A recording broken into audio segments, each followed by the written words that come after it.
في مفاجأة جميلة كشف الفنان محمد السلطان انه موقع تصوير اغنيته الجديدة وجع جديد واللي اثارت اعجاب الجميع وتساؤلاتهم هو منطقة رجال المع في السعودية، حيث تم التصوير بالكامل هنا.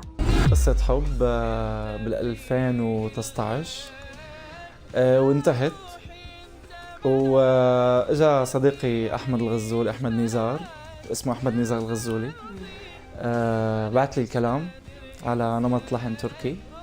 تمام، وانا حبيت الغنية، حسيت الكلام لامس قلبي يعني.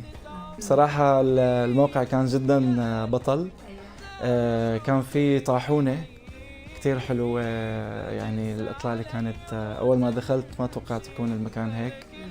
المكان جدا جدا جدا جميل، وهنيك فيك تقولي مثل مكان للعسل، يعني مكان للنحل، حاطين فيه هيك أبيات للعسل، للنحل عفوا، وطلعنا صورنا فيه.